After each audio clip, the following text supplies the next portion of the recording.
ನಮಸ್ಕಾರ, ನೀವು ನೋಡ್ತಾ ಇದ್ದೀರಾ ಫಸ್ಟ್ ವೇವ್ ನ್ಯೂಸ್. ನಾನು ನಿಮ್ಮ ಭೂಮಿಕಾ ಗೌಡ. ಈಗ ಭೀಮಾ ಸಿನಿಮಾದಲ್ಲಿ ಮುಖ್ಯ ಪಾತ್ರವನ್ನು ನಿರ್ವಹಿಸಿದ್ದಾರೆ ಡ್ರ್ಯಾಗನ್ ಮಂಜು ಅವರು. ಸೊ ಬನ್ನಿ ಅವ್ರನ್ನ ಮಾತಾಡ್ಸೋಣ. ಹಲೋ ಸರ್, ಹೇಗಿದ್ದೀರಾ? ಫೈನ್ ಮೇಡಮ್, ಹೇಗಿದ್ದೀರಾ ನೀವು? ನಾನು ತುಂಬ ಚೆನ್ನಾಗಿದ್ದೀನಿ. ಎಸ್. ಸೊ ಹೇಗೆ ಅನ್ನಿಸ್ತಿದೆ ಈಗ ಅದು ಸಕ್ಸಸ್ ಮೀಟಲ್ಲಿದ್ದೀರಾ? ಎಕ್ಸ್ಪೆಕ್ಟ್ ಮಾಡಿದ್ರಾ? ಖಂಡಿತ ಎಕ್ಸ್ಪೆಕ್ಟೇಷನ್ ತುಂಬ ಇತ್ತು ಮೇಡಮ್. ಸಕ್ಸಸ್ ಮೀಟ್ ಆಗೇ ಆಗ್ತೀವಿ, ಯಾಕಂದರೆ ಅಷ್ಟು ನಾವು ಕಷ್ಟಪಟ್ಟಿದ್ದೀವಿ.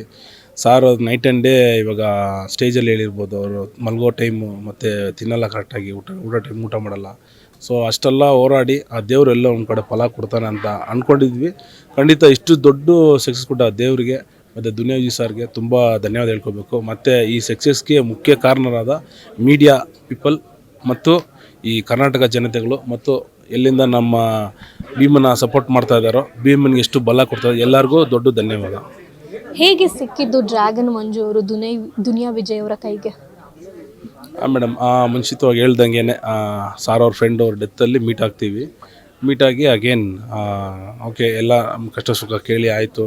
ಯಾವುದೊಂದು ಮೂವಿ ಮಾಡಿದಾಗ ಓಕೆ ನಾನು ಎಲ್ಲೋ ಒಂದು ಕಡೆ ಇಂಪ್ರೆಸ್ ಆಗ್ತೀನಿ ಸಾರ್ಗೆ, ಓಕೆ ಇದು ಮಾಡಿಸ್ಬೋದು ಇವ್ರ ಕೈಲಿ ಅಂತ ಹೇಳ್ಬಿಟ್ಟು ಫಿಕ್ಸ್ ಮಾಡಿ ಅದಾದಮೇಲೆ ಕರೆದು ಅಗೇನ್ ಅಲ್ಲಿಂದ ನಮಗೆ ತಯಾರಿ ಮಾಡಿ ಎಲ್ಲ ಇದು ಮಾಡಿ ಆ ಮೂವಿಗೆ ಏನೇನು ತಯಾರಿ ಮಾಡಬೇಕು ಅದನ್ನೆಲ್ಲ ಮಾಡಿ ಸರ್ಪ್ರೈಸ್ ಮಾಡಿ ನಮಗೆ ಇವಾಗ ಅಶ್ವಿನಿ ಮೇಡಮ್ ಹೇಳಿದ್ರು, ಹೀರೋಯಿನ್ ಅವ್ರಿಗೆ ಕಳಿಸ್ತಾರೆ ಫೋಟೋಶೂಟ್ ಮಾಡಿ ಏನೋ ಮಾತಾಡ್ತಾರೆ ಹೋಗ್ತಾರೆ. ಆ್ಯಕ್ಚುಲಿ ಸರ್ಪ್ರೈಸ್ ಹೇಳಿದರು, ಈ ಥರ ಮಂಜು ಒಂದು ಡಿಸ್ಕಸ್ ನಡೆಯುತ್ತೆ, ಎಲ್ಲರ ಸಾರ್ ಡಿಸ್ಕಸ್ ಮಾಡೇ ಮಾಡ್ತಾರೆ. ಅವ್ರ ಓನ್ ಡಿಸಿಷನ್ನು ಮತ್ತು ಅಷ್ಟು ಡೇರಾಗಿ ತಗೋತಾರೆ ಅಂದರೆ ಅವ್ರಿಗೆ ಗೊತ್ತಾಗುತ್ತೆ. ಫಸ್ಟು ಇವಾಗ ಆಡಿಯನ್ಸ್ನ ನಾವು ಹೋಗೋಕ್ಕಿಂತ ಮುಂಚೆ ಅಸಿಸ್ಟೆಂಟ್ ಡೈರೆಕ್ಟರ್ಸು ಅವ್ರು ಇಂಪ್ರೆಸ್ ಆಗ್ತಾರಾ ಅಂತ ಫಸ್ಟು, ಮತ್ತು ಜೊತೆಗೆ ಬರೋರು ಅವ್ರು ಇಂಪ್ರೆಸ್ ಆಗ್ತಾರಾ, ಓಕೆ ಅದ್ರ ಬೇಸ್ಡು ಅವರು ತೊಗೊಂಡ್ಬಿಡ್ತಾರೆ, ಡಿಸಿಷನ್ 100% ತೊಗೊಂಡ್ಬಿಡ್ತಾರೆ. ನಾನು ಮಾಡಿರೋದು ಕರೆಕ್ಟು ಅಂತ ಹೇಳ್ಬಿಟ್ಟು ಹೋಗ್ತಾರೆ. ಸೊ ಹಂಗಾಗಿ ಅವ್ರಿಗೆ ಹೆಂಗೆ ಸರ್ಪ್ರೈಸ್ ಕೊಟ್ಟರು ಅದೇ ಥರ ನನಗೂ ಸರ್ಪ್ರೈಸ್ ಕೊಟ್ಟರು. ನಿಮಗೆ ಈ ಪಾತ್ರನ ಕೊಡಬೇಕು ಅಂತ ಡಿಸೈಡ್ ಮಾಡಿದ್ದು ಯಾರು? ಮೊದಲನಾಗಿ ಸಾರ್ ಅವ್ರ ತಾಯಿ, ಅದಾದಮೇಲೆ ನಮ್ಮ ತಾಯಿ, ಅವರಿಬ್ಬರು ಡಿಸೈಡ್ ಮಾಡಿದ್ದು. ಮತ್ತು ಸಾರ್ ಅವ್ರ ಗುರುಗಳು ಡಿಸೈಡ್ ಮಾಡಿ ಹೇಳಿದ್ದಾರೆ ಓಕೆ ಕೊಡಿ ಅಂತ. ಹಂಗಾಗಿ ಸಾರು ಇದನ್ನು ಸೆಲೆಕ್ಟ್ ಮಾಡಿದ್ದಾರೆ. ಡ್ರ್ಯಾಗನ್ ಮಂಜು ಪಾತ್ರ ಸಿದ್ಧತೆ ಹೇಗಿತ್ತು? ಕಷ್ಟ ಆಯ್ತಾ? ಹೇಗಿತ್ತು ನಿಮಗೆ ಆ ಜರ್ನಿ? ಇಲ್ಲ ಮೇಡಮ್, ಇವಾಗ ಒಂದು ತಾಯಿ ಮಗುನ ಹೆಂಗೆ ತನ್ನ ಮಗು ಯಾವುದೇ ಗಾತ್ರದಲ್ಲಿ ಹೆಂಗೆ ಇರಲಿ ಹೆಂಗೆ ನೋಡ್ಕೊತಾಳೋ ಹಂಗೆ ನೋಡ್ಬಿಟ್ರು ಸಾರು, ದುನಿಯಾಜಿ ಸಾರು. ಸೊ ಅಗೇನ್ ಅದೇ ಥರ ಹೆಂಗೂ ಬಲಿಷ್ಠವಾಗಿ ಬೆಳೆಸ್ಬೇಕು ಆ ಥರ ಬೆಳೆಸ್ಬಿಟ್ರು. ಖಂಡಿತ ಅದರಲ್ಲಿ ಎರಡನೇ ಮಾತಿಲ್ಲ. ಯಾಕಂದರೆ ಇದು ಹೊಸ ಫೀಲ್ಡ್, ಇದು ನನಗೆ ಫಿಲಿಮ್ ಫೀಲ್ಡಲ್ಲಿ ಹೊಸ ಫೀಲ್ಡು. ಸೊ ಈ ಫೀಲ್ಡಲ್ಲಿ ಯಾವ್ಯಾವ ಥರ ನಮಗೆ ಫೇಸ್ ಮಾಡ್ಬೇಕಾಗುತ್ತೆ ಪ್ರಾಬ್ಲಮ್ಸ್ನ, ಮತ್ತು ಯಾವ ಥರ ನಾವು ಬೇರೆಯವರ ಇಂಟ್ರಾಕ್ಟ್ ಆಗಬೇಕು, ಮತ್ತು ಯಾವ ಥರ ನಡ್ಕೊಬೇಕು, ಈ ರೀತಿ ನೀತಿ ಮತ್ತು ಮಾತು ಚಟುವಟಿಕೆ ಎಲ್ಲನೂ ಬದಲಾಯಿಸಿದ್ದಾರೆ. ಸೊ ಹಂಗಾಗಿ ನನ್ನೊಳಗಡೆ ಬಂದಿದೆ. ಇವಾಗ ಮಾತಾಡೋದು ನೋಡಿದ್ರು ಅಷ್ಟೇ, ನೀವು ಸ್ಟಾರ್ಟಿಂಗಲ್ಲಿ ಬಿಗಿನಿಂಗಲ್ಲಿ ತುಂಬ ನರ್ವಸ್ ಆಗೋದು. ಸೊ ಇವಾಗ ಸಾರ್ ಜೊತೆ ಬಂದಾದ್ಮೇಲೆ ಆ ಕಾನ್ಫಿಡೆನ್ಸು ಆ ಧೈರ್ಯ ಬಂದ್ಬಿಡ್ತು ನನಗೂ. ಸೊ ಇವಾಗ ತೊಗೊಂಡಿರೋ ಕಾನ್ಸೆಪ್ಟು ಇದರಿಂದ ಎಮೋಷ್ನಲಿ ತುಂಬಾ ಹರ್ಟ್ ಆಗಿದ್ದೀವಿ ನಾವು. ಸಾರ್ ಹರ್ಟ್ ಆಗ್ತಾರೋ ಇಲ್ಲೋ ಇದನ್ನೆಲ್ಲ ಯಾಕಂದರೆ ನಾವು ಲೋಕಲ್ ಇದ್ರೂ ಕೂಡ ನಮ್ಗೆ ಅದು ಗೊತ್ತಿಲ್ಲವಲ್ಲ, ನಮಗೆ ಗೊತ್ತಿಲ್ಲದೆ ನಮ್ಮ ಏರಿಯಾದಲ್ಲಿ ಇಷ್ಟ ನಡೀತಾ ಇದೆ, ಯಾವುದೋ ಒಂದು ಏರಿಯಾದಲ್ಲಿ ಹಿಂಗೆ ನಡೀತಾ ಇದೆ ಅನ್ನೋವಾಗ ಏನಪ್ಪ ನಾವು ಫೂಲ್ಸ್ ಆಗಿದ್ದೀವ ಎಲ್ಲ ಕಡೆ. ನಾವು ಏರಿಯಾದಲ್ಲಿ ಇದ್ದೀವಿ, ಈ ಥರ ಓಡಾಡ್ತಾ ಇದ್ದೀವಿ ಮಾತ್ರ, ಅದು ಸುಳ್ಳಿನ ಲೋಕ ಅದು. ನಾವು ಏರಿಯಾದಲ್ಲಿ ಇದ್ದು ಯಾರು ಹೆಂಗೆ ಮಾಡ್ತಾರೆ, ಏನು ಮಾಡ್ತಾರೆ, ಚಟುವಟಿಕೆ ಏನು ನಡೀತಾ ಇದೆ, ನಮ್ಮ ನೆಕ್ಸ್ಟ್ ಜನ್ರೇಷನ್ ಏನು ಮಾಡ್ತಾರೆ ಅದನ್ನು ನಾವು ನೋಡ್ಕೋಬೇಕು. ನಾನು ತಪ್ಪು ಮಾಡಿದ್ದೀನಿ ಆ ಕಡೆಯಲ್ಲಿ, ನಾನು ತಿದ್ಕೋತೀನಿ. ನಾನು ನಮ್ಮ ಏರಿಯಾದಲ್ಲಿರೋ ಹುಡುಗರನ್ನ ಎಷ್ಟಾಗುತ್ತೋ ಅಷ್ಟು ಕಂಟ್ರೋಲ್ ಮಾಡ್ತೀನಿ. ಆ ಥರ ಚಟುವಟಿಕೆ ಇರೋದ್ರಲ್ಲಿ ಕರೆದಿ ಅಡ್ವೈಸ್ ಮಾಡಿ ಅವ್ರಿಗೆ ಏನು ಬೇಕೋ ಕುಂದುಕೊರತೆಗಳನ್ನ ಇದು ಮಾಡಿಕೊಂಡು ನನ್ನ ಕೈಲಾದಷ್ಟು ಹೆಲ್ಪ್ ಮಾಡಿ ಅವ್ರಿಗೂ ಇದು ಮಾಡೋ ಥರ ಮಾಡ್ಕೊತೀನಿ ಅಂತ ನಾನು ಹೇಳ್ಕೊತೀನಿ ಮೀಡಿಯಾ. ಈ ಪಾತ್ರದ ಬಗ್ಗೆ ದುನಿಯಾ ವಿಜಯ್ ಅವರು ನಿಮಗೆ ಏನಾದರೂ ಸಲಹೆನ ಕೊಟ್ಟಿದ್ರಾ? ಸಲಹೆ ಕೊಟ್ಟಿದ್ರು. ಅವ್ರು ಹೇಳ್ತಾಯಿದ್ರು, ನೀನು ಮಾಡಿದ್ರೆ ಹಂಗಿರುತ್ತೆ ಅಂತ. ನನಗೆ ಗೊತ್ತಿಲ್ಲ ಹಂಗಿರುತ್ತೆ ಅಂದರೆ ಏನು ಅರ್ಥ ಸಾರ್, ಏನು ಸಾರ್ ನಾನು ಮಾಡೋಕ್ಕಾಗುತ್ತೆ ನನ್ನ ಕೈಯಲ್ಲಿ, ಅಷ್ಟು ಫ್ಲೆಕ್ಸಿಬಲ್ ಇದ್ದೀನ ನಾನು ಅಂತ. ಬಾಮ್ಮ ನೀನು ಮಾಡ್ತೀಯ, ಯಾಕಂದರೆ ಬ್ರಹ್ಮನ್ ಮಾತ್ರ ಗೊತ್ತು ಅವ್ರು ಏನು ಲಿಪಿ ಬರೀತಾರೆ, ಅದರಲ್ಲಿಂದ ಏನಾಗುತ್ತೆ ಅಂತ ಹೇಳ್ಬಿಟ್ಟು. ಸೊ ಹಂಗಾಗಿ ಸಾರು ಗೊತ್ತು, ಅವರೇ ನಮ್ಮ ಪಾಲಿಗೆ ಬ್ರಹ್ಮ, ಅವರೇ ನನ್ನ ಉಂಟು ಮಾಡಿರೋದು ಇವಾಗ. ಸೊ ಅವ್ರಿಗೆ ಗೊತ್ತು, ಮಾಡಿಸಿದ್ದಾರೆ. ಸೊ ನನಗೆ ಬಿಗಿನಿಂಗ್ ಶೂಟಿಂಗಲ್ಲಿ ನೋಡಿದಾಗ ಅಷ್ಟೇನು ಅನಿಸ್ತಾ ಇರಲ್ಲ. ಆನ್ ಸ್ಕ್ರೀನ್ ನೋಡಿದಾಗ ನನಗೇ ಒಂಥರ ಆಗೋದು, ಈ ಥರ ಒಂದು ಕ್ಯಾರೆಕ್ಟರ್ದೆ ಹೊಡೆ ಸಾಯಿಸಬೇಕು ಅನಿಸ್ತಾ. ಸೊ ನಿಮ್ಮನ್ನ ನೀವೇ ಸಾಯಿಸಬೇಕು ಅನ್ನೋಷ್ಟು ಒಳಗಡೆ ತೊಡಗಿದ್ರ ಕ್ಯಾರೆಕ್ಟರ್ ಒಳಗಡೆ? ಖಂಡಿತ ಮೇಡಮ್. ಸಾರು ಇವಾಗ ಸಾರ್ ಫಸ್ಟ್ ರೋಲ್ ಕೂತ್ಕೊಂಡಿದ್ದು, ನಾನು ಪಕ್ಕದಲ್ಲಿ ಕೂತ್ಕೊಂಡಿದ್ದೆ. ಹಿಂದೆ ಒಂದು ರೋಲ್ ನಾರ್ಮಲ್ ಆಗಿ ಜನರು ಕೂತ್ಕೊಂಡಿದ್ರು. ಸೊ ಸಾರ್ ಹೊಡಿಯೋಗಲ್ಲಿ ನಾನು ವಿಸಿಲ್ ಹೊಡಿತಾ ಇದ್ದೆ. ಆಗ ಒಬ್ಬರು ಹಿಂದೆಯಿಂದ ಬಂದು ಪ್ರೇಕ್ಷಕರು ಹೇಳಿದ್ರು, ಸರ್ ನಿಮ್ಮ ನೋಡಿ ತುಂಬ ಖುಷಿ ಆಗ್ತಿದೆ ಸರ್, ನೀವೇ ತಾನೇ ವಿಲನ್ ಅಂತ. ಹೌದು, ನೀವು ಹೊಡಿಬೇಕಾದ್ರೆ ನೀವು ವಿಸಿಲ್ ಹೊಡಿತೀರಾ ಅಂತ. ಸರ್ ನಾನು ವಿಸಿಲ್ ಹೊಡೆದಿಗೆ ಆ ಕ್ಯಾರೆಕ್ಟ್ರಿಗೆ ಹೊಡೆದಿದ್ದೀನಿ ಸರ್, ಯಾಕಂದರೆ ಆ ಕ್ಯಾರೆಕ್ಟ್ರೆಲ್ಲ ಉಳಿಲೇಬಾರ್ದು. ಹೆಂಗೆ ಇವಾಗ ಫಿಲಮಲ್ಲಿ ಮಾಡಿದಾರೋ ಆ ಥರ ಯಾವುದೋ ಕಾನೂನು ರೀತಿಯಾಗಿ ಅವ್ರಿಗೆ ಏನೋ ಒಂದು ಶಿಕ್ಷೆ ಆಗಲೇಬೇಕು ಖಂಡಿತ. ನಿಮಗೆ ಯಾವಾಗಾದರೂ ನೆಗೆಟಿವ್ ಆಗಿ ನಿಮ್ಮ ಮೇಲೆ ಕಮೆಂಟ್ ಬಂದಿತ್ತಾ when you were a common man ಆಗಿದ್ದಾಗ? ಇಲ್ಲ ಮೇಡಮ್, ಎಲ್ಲೂ ಕಾಣಿಸ್ಕೋತಾನೆ ಇದ್ದಿಲ್ಲ. ನಾವು ಬಾಡಿ ಬಿಲ್ಡರ್ ಅಂದರೆ ಮುಗೀತು, ಶೆಡ್, ಮನೆ, ಜಿಮ್ಮು, ತಿನ್ನು, ಮಲಗು, ಇದಕ್ಕೆ ಟೈಮ್ ಸರಿ ಇರುತ್ತೆ. ಆ್ಯಕ್ಚುಲಿ ನಾನು ಯಾರು ಮೂವಿ ಕರ್ಕೊಂಡೋಗಲ್ಲ ಅಂದರೆ ನಾನು ಓಪನ್ ಆಗಿಬಿಟ್ಟು ಬರಲ್ಲಪ್ಪ ಅಂತ ಹೇಳ್ಬಿಟ್ಟು. ಸ್ವಲ್ಪ ಎ ಸಿ ಹಂಗಂದ್ರು ಸೆಕೆಂಡ್ ಹಾಫು ಹೋಗಿರ್ತೀನಿ ಸ್ವರ್ಗಕ್ಕೆ ನೀಟಾಗಿ, ಎಷ್ಟೇ ದೊಡ್ಡ ಸೌಂಡ್ ಬಂದರೂ ಎದೋಳಲ್ಲ ನಾನು. ಸೊ ಹಂಗಾಗಿ ಸ್ವಲ್ಪ ದೂರ ನಮಗೆ ಆ ಥರ ಬ್ಯಾಡ್ ಕಮೆಂಟ್ ಏನೂ ಬಂದಿಲ್ಲ. ಜನ ತುಂಬ ಪ್ರೀತಿ ತೋರಿಸ್ತಾ ಇದ್ದಾರೆ. ಸೊ ಇವಾಗ ನಾನೊಂದು ಕಟ್ಕೊಂಡಿದ್ದೆ, ನನ್ನೊಂದು ಟೀಮ್ ಅಂತ ಇತ್ತು, ನಮ್ಮದೊಂದು ಏರಿಯಾ ಅಂತ ಇತ್ತು, ಒಂದು 4-5 ಏರಿಯಾ. ಅಲ್ಲಿ ಹೆಲ್ಮೆಟ್ ಹಾಕೊಂಡು ಓಡಾಡಿದ್ರು ಸರಿ, ಎಷ್ಟೇ ದೂರ ಆದರೂ ನಾನು ಐಡೆಂಟಿಫೈ ಮಾಡೋರು ಆ 4 ಏರಿಯಾ. ಆದರೆ ಇವಾಗ ಆಲ್ ಓವರ್ ದ ಕರ್ನಾಟಕ ಅಂತ ಇಲ್ಲ, ಎಲ್ಲೆಲ್ಲಿ ರಿಲೀಸ್ ಆಗಿದೆ, ವರ್ಲ್ಡ್ ವೈಡ್ ರಿಲೀಸ್ ಆಗಿದೆ ಮತ್ತು ವರ್ಲ್ಡ್ ವೈಡ್ ನಾನು ಐಡೆಂಟಿಫೈ 100% ಮಾಡ್ತಾರೆ. ಯಾಕಂದರೆ ಮೊನ್ನೆ ಮಾಸ್ಕ್ ಹಾಕ್ಕೊಂಡು ಹೆಲ್ಮೆಟ್ ಹಾಕೊಂಡು ಹೋಗಿದ್ದೀನಿ, ಅಂದರೂ ನನ್ನ ಹಿಂದೆ ನೋಡಿ ಐಡೆಂಟಿಫೈ ಮಾಡಿ ಮುಂದೆ ಬಂದು ನನ್ನ ಸೆಲ್ಫಿ ಇಟ್ಕೊಂಡು ಹೋಗಿ ತುಂಬ ಜನ ಇದ್ದರು. ಸೊ ಇಷ್ಟು ದೊಡ್ಡ ಕುಟುಂಬನ ನನಗೆ ಸೇರಿಸಿದ್ದಕ್ಕೆ ದುನಿಯಾವಿ ಸರ್ಗೆ ದೊಡ್ಡ ಥ್ಯಾಂಕ್ಸ್ ಹೇಳ್ತೀನಿ ನಾನು.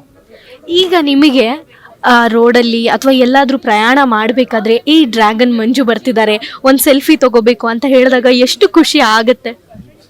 ಖುಷಿ ತುಂಬ ಇದೆ ಮೇಡಮ್. ಮತ್ತು ಈ ಪ್ರೀತಿಗೆ ನಾವು ಹೆಂಗೆ ಅವ್ರಿಗೆ ತಿರುಗಿಸಿ ಪ್ರೀತಿ ಕೊಡ್ತೀವಿ ಅಂತ ಗೊತ್ತಿಲ್ಲ. ಇದೇ ಥರ ಚೆನ್ನಾಗಿ ಒಳ್ಳೆ ಮೂವಿಯಲ್ಲಿ ನಮ್ಮನ್ನು ಸಾರ್ ತೋರಿಸ್ದಂಗೆ ಒಳ್ಳೆ ರೀತಿಯಲ್ಲಿ ನನ್ನ ತೋರಿಸಿ ಇನ್ನೂ ಅವ್ರಿಗೆ ಮನೋರಂಜಿಸಿದ ಆ ಒಂದು ಚಾನ್ಸ್ ಸಿಕ್ಕಿದ್ರೆ ದೇವ್ರಿಗೆ ಮತ್ತು ದೇವ್ರ ಥರ ಇರೋ ಪ್ರೇಕ್ಷಕರಿಗೆ ತುಂಬ ಥ್ಯಾಂಕ್ಸ್ ಹೇಳ್ತೀನಿ. ನೀವು ಪ್ರತಿ ಸಲ ಮಾತಾಡಿಸ್ಬೇಕಾದ್ರೆ ಭಾವುಕರಾಗ್ತಾ ಇದ್ರಿ, ನಿಮ್ಮ ಪಾತ್ರಕ್ಕೆ ಅಥವಾ ಇಲ್ಲ ನೀವು ನಟಿಸ್ತಾ ಇಲ್ಲ ಅಂತ ಸುದ್ದಿ ಬಂದಿದ್ದಕ್ಕೆ, ಆ ಕಾರಣಕ್ಕೆ, ಯಾವ ಕಾರಣಕ್ಕೆ? ಕಾರಣ ತುಂಬ ಇದೆ ಮೇಡಮ್. ಇವಾಗ ಜಸ್ಟ್ ಬಿಫೋರ್ ಹೇಳಿದೆ ನಾನು ಈ ಥರ ಆ್ಯಕ್ಚುಲಿ ಫಿಲಮ್ಗೆ ನಾನು ಆ್ಯಕ್ಟೇ ಇಲ್ಲೇ ಮಾಡ್ತೇ ಇರಲ್ಲ ಅಂದರೆ, ಯಾಕೆಂದರೆ ಇವಾಗ ಸಾರ್ ಫಿಕ್ಸ್ ಮಾಡಿಬಿಟ್ರು, ಓಕೆ ಕಾರ್ಯಾಚರಣೆ ನಡೀತಾ ಇದೆ. ಅದಾದಮೇಲೆ ಇನ್ ದ ಬಿಗಿನಿಂಗೇ ನಾನೇ ಫಸ್ಟು ಫುಲ್ ಸ್ಟಾಪ್ ಇಟ್ಟೆ ಅನ್ಕೊತೀನಿ ಸಾರ್ಗೆ. ಬರಲ್ಲ ಅಂತ ಹೇಳ್ಬಿಟ್ಟೆ, ಸರ್ ಬೇಡ ಸರ್ ಈ ಥರ ಏನೋ ಯಾಕೆ ಇದು ಸರ್ ಸಮ್ ರೀಸನ್ಸು, ಇಲ್ಲ ಪರವಾಗಿಲ್ಲ ಮಾಡಪ್ಪ, ಏನು ತೊಂದರೆ ಆದರೂ ತಲೆಗೆಡ್ಸ್ಕೊಬೇಡ ಮಾಡು ಅಂತ. ಸೊ ಇಲ್ಲ ಸರ್ ಬೇಡ ಅಂತ ಸಿಟ್ಟಾಗೆ ನಾನು ಲೈಫಲ್ಲಿ ಫಸ್ಟ್ ಟೈಮು ಒಳ್ಳೆ ವಿಷಯಕ್ಕೆ ಬೇಡ ಅಂತ ಹೇಳಿದ್ದು ದೊಡ್ಡ ಏನು ಹೆಂಗೆ ಹೇಳೋದು ಗೊತ್ತಾಗ್ತಾಯಿಲ್ಲ ನನಗೆ, ದೊಡ್ಡ ಫೂಲ್ ಅನ್ಕೊತೀನಿ ನನ್ನ. ಸೊ ಹಂಗೆ ಅವತ್ತು ಬೇಡ ಅಂತ ಹೇಳ್ಬಿಟ್ಟೆ. ಅಗೇನ್ ನಮ್ಮ ತಾಯಿ ಆಸೆ, ಸಾರವ್ರ ತಾಯಿ ಆಸೆ, ಸಾರ್ ಆಸೆ ಎಲ್ಲೋ ಕಡೆಗೆ ಅದೇ ಹೇಳಿದಾರಲ್ಲ ಸಾರು ದೇವ್ರು ಕೊಡಬೇಕಂದ್ರೆ ಎಷ್ಟು ಮಟ್ಟಕ್ಕೆ ಕೊಡ್ತಾನೆ, ಇದು ಮಾಡ್ಬೇಕಂದ್ರೆ ಹಾಗೇ ಆಗುತ್ತೆ ಅಂತ ಹೇಳ್ಬಿಟ್ಟು. ಅಗೇನ್ ಸಾರ್ ದುನಿಯಾವಿ ಸಾರು ಬರ್ಡೇಗೆ ಫೋನ್ ಮಾಡ್ತೀನಿ, ಸಾರು ಅವ್ರಿಗೆ ಒಂದು ಗಿಫ್ಟ್ ಕೇಳ್ತಾರೆ, ಆ ಗಿಫ್ಟೇ ಈ ಫಿಲಮಲ್ಲಿ ನೀವು ವಿಲನ್ನಾಗಿ ಆ್ಯಕ್ಟ್ ಮಾಡಬೇಕು ಅಂತ ಹೇಳ್ಬಿಟ್ಟು. ಬೇಡ ಅಂತ ಅಂದವನು ಬರ್ಡೇ ವಿಶ್ಗೋಸ್ಕರ ಒಳ್ಳೆ ಬಂದೆ. ಸೊ ಇವಾಗ ನನಗೆ ಇಡೀ ಒಳ್ಳೆ ವಿಷಯ ಹೇಳ್ತಾ ಇದೆ, ಇದನ್ನು ಹೆಂಗೆ ಋಣ ತೀರಿಸ್ಬೇಕು ಯಾವ ಥರ ಅಂತ ಗೊತ್ತಾಗ್ತಾ ಇಲ್ಲ. ಲೈಫ್ ಲಾಂಗ್ ಚಿರುಣಿಯಾಗಿರಬೇಕು ಅಂತ ಅನ್ಕೊತಾ ಇದ್ದೀನಿ.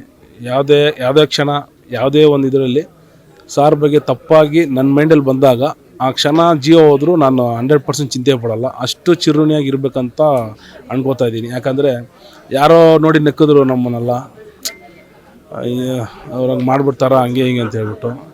ಸರಿ ಇವತ್ತು ಸಕ್ಸಸ್ ಆಗಿ ನಿಂತಿದ್ದೀವಿ, ನನಗೆ ಅವ್ರ ಮೇಲೆ ಬೇಜಾರಿಲ್ಲ, ಯಾರ ಮೇಲೆ ಯಾರು ಬೇಜಾರು ಪಡ್ಕೊಂಡ್ರೆ ಏನೂ ಆಗಲ್ಲ. ಅವ್ರು ದುಡಿತಾರೆ, ಅವ್ರು ಸಂಪಾದನೆ ಮಾಡ್ತಾರೆ, ಅವ್ರಿಗೆ ನಮ್ಮದು ನಮಗೆ ಸುಮ್ಮನೆ ಏನೇನದು ಎಲ್ಲ ಇನ್ಫ್ಲುಯೆನ್ಸ್ ಇದ್ದು ಎಲ್ಲ ಇದ್ದು ನಮ್ಗೆ ಕೊಡಬೇಕಂತ ಏನೂ ಇದಿಲ್ಲ. ಅವ್ರು ನನಗೆ ಯೂಸ್ ಮಾಡಲೇಬೇಕು, ಯೂಸ್ ಕೊಡಲೇಬೇಕಂತಿಲ್ಲ. ಅದೇ ಕಾರಣದಲ್ಲಿ ನಮಗೆ ಕೊಡಬಾರ್ದು ಅಂತಲೂ 1%, 0.1% ನನ್ನಲ್ಲೋಡು ಇರುತ್ತೆ. ಸೊ ಹಂಗಾಗಿ ಕೊಟ್ಟಿದ್ದಾರೆ, ಕೊಟ್ಟು ಇಷ್ಟು ದೊಡ್ಡ ಮಟ್ಟಕ್ಕೆ ನಾನು ಬಂದಿದ್ದೀನಿ. ಅದೆಲ್ಲ ಇಡೀ ಕರ್ನಾಟಕ, ಇಡೀ ವರ್ಲ್ಡ್ ವೈಡ್ ನೋಡ್ತಾ ಇದ್ದಾರೆ. ನೀವು ನೋಡಿ ದಯವಿಟ್ಟು ಸಂತೋಷ ಪಡಿ, ಯಾರ ಮೇಲೂ ದ್ವೇಷ ಕಟ್ಕೋಬೇಡಿ. ದುನಿಯಾ ವಿಜಯ್ ಅವರು ನಿಮ್ಮನ್ನು ಏನಂತ ರೇಗಿಸ್ತಾರೆ? ಸೆಟ್ನಲ್ಲಿರ್ಬೋದು, ಆಚೆ ಇರ್ಬೋದು, ಏನಂತ ರೇಗಿಸ್ತಾರೆ ಯಾವಾಗಲೂ? ಹುಷಾರಾಗಿರಪ್ಪ, ಮೂವಿ ನೋಡಿಬಿಟ್ಟು ಮತ್ತೆ ಬೇರೆ ಹೋಗ್ಬಿಡ್ಬೇಡ ಅಂತೇಳಿ. ಸರ್ ಏನು ಸರ್ ಅಂದು, ಡ್ರ್ಯಾಗನ್ ಅಂತ ಸುಮ್ಮನೆ ರೇಗಿಸ್ತಾ ಇರ್ತಾರೆ. ಸೊ ಖುಷಿ ಆಗುತ್ತೆ. ಬೇರೆ ಥರ ಕೆಟ್ಟದಾಗಿ ಇದುವರೆಗೂ ಆ್ಯಕ್ಚುಲಿ ಅವರು ತಮಾಷೆ ಕೂಡ ನಾನು ಆ ಥರ ಬಳಸಲಿಲ್ಲ ಇದುವರೆಗೂ. ಸೊ ಟಿಲ್ ಡೇಟ್ ನನ್ನ ತಮಾಷೆ ಕೂಡ ಬೇರೆ ಥರ ಅವ್ರು ಹೇಳಿಲ್ಲ, ಯಾಕಂದ್ರೆ ಗೊತ್ತು ಅವ್ರಿಗೆ. ಯಾಕಂದರೆ ಈ ನಾನು ಅಳೋದನ್ನೋದನ್ನು ಬಂದ್ಬಿಟ್ಟು ತುಂಬ ವೀಕ್ನೆಸ್ ಆಗಿ ಅನ್ಕೊತೀನಿ ನಾನು. ಅದು ನಮ್ಮನ್ನು ಮೀರಿ ಬರ್ತದೆ. ಯಾಕಂದರೆ ಸಾರು ವಿಷಯದಲ್ಲಾಗಲಿ ಅಮ್ಮ ವಿಷಯದಲ್ಲಾಗಲಿ ಅದು ನಮ್ಮನ್ನು ಮೀರಿ ಬರ್ತದೆ ಅಂದರೆ ಅದು ಸುಮ್ಮನೆ ಬರೋಲ್ಲ ಅದು. ಯಾಕಂದರೆ ತುಂಬ ಕಂಟ್ರೋಲ್ ಮಾಡೋದು ಕಷ್ಟ. ಯಾಕಂದರೆ ಈ ಎಮೋಷನ್ ಓಡಾಗ್ಬಿಟ್ರೆ ನಮ್ಮ ತಾಯಿ ಸೆಂಟಿಮೆಂಟ್ ನನಗೆ ಬಿಟ್ಟು ಹೋಗ್ಬಿಡುತ್ತೆ ಅಂತ ಹೇಳ್ಬಿಟ್ಟು ಇನ್ನೂ ನಾನು ಹತ್ತಿಲ್ಲ ತಾಯಿ ಅಮ್ಮ ಸಾವಿಗೆ ಸರಿಯಾಗಿ ಹತ್ತಿಲ್ಲ. ಸೊ ಹಂಗಾಗಿ ಅದನ್ನು ಅಲ್ಲೇ ಇಟ್ಕೋಬೇಕು, ನನ್ನ ತಾಯಿನ ಜೊತೆಗಿರ್ಬೇಕು ಅಂತ ನಾನು ಆ ದುಃಖನ ಹಂಗೆ ಇಟ್ಕೊಂಡಿದ್ದೀನಿ. ಸೊ ಅವ್ರು ಏನಾದರೂ ಒಂದು ಈ ಥರ ಮೋಟಿವೇಶನ್ ಮಾಡಿ ಇದು ಮಾಡಿದಾಗ ಎಲ್ಲೋ ಒಂದು ಕಡೆ ಹತ್ಕೊಂಡ್ಬಿಡ್ತೀನಿ, ಕಂಟ್ರೋಲ್ ಮಾಡ್ತೀನಿ, ತುಂಬ ಕಂಟ್ರೋಲ್ ಮಾಡ್ತೀನಿ. ಸೊ ಈಗ ಭೀಮಾ ಸಿನಿಮಾ ಆದಮೇಲೆ ಬೇರೆ ಯಾವ ಸಿನಿಮಾಗಳು ನಿಮ್ಮ ಕೈಯಲ್ಲಿದೆ ಈಗ? ಮೇಡಮ್ ಅಟ್ ಪ್ರೆಸೆಂಟಿಗೆ ಅದೇ ಇಬ್ಬರು ಮೂವರು ಕಾಲ್ ಮಾಡಿದ್ರು. ಸಾರ್ಗೆ ಹೇಳಿದೆ, ಫಸ್ಟು ನೀನು ಈ ಮೂವಿದು ಏನು ಸಕ್ಸಸ್ ಏನು ಪಾಲ್ಗೊಂಡಿದ್ಯಾ ಒಂದು 2 ವೀಕ್ಸು ನೀನು ಫುಲ್ಲು ರೌಂಡ್ಸಲ್ಲೇ ಇರು. ಯಾಕಂದರೆ ಇವಾಗ ಮುಖ ಪರಿಚಯ ನೀನು ಆಗಿಲ್ಲ ಯಾರಿಗೂ. ಯಾಕಂದರೆ ಇವಾಗ ಪರದೆ ಮೇಲೆ ಬಂದಿದ್ಯಾ.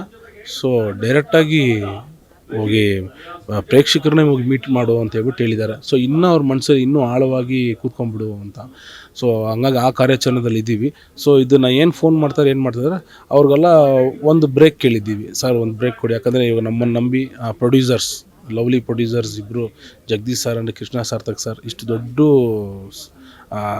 ಕೆಲಸ ಕೊಟ್ಟು ಅದನ್ನು ಸಕ್ಸಸ್ ಮಾಡಿದ್ದೀವಿ. ಸೊ ಈ ಸಕ್ಸಸ್ನ ಕಂಟಿನ್ಯೂ ಮಾಡಬೇಕಂತ ಅದರಲ್ಲಿ ಓಡಾಡ್ತಾ ಇದ್ದೀವಿ.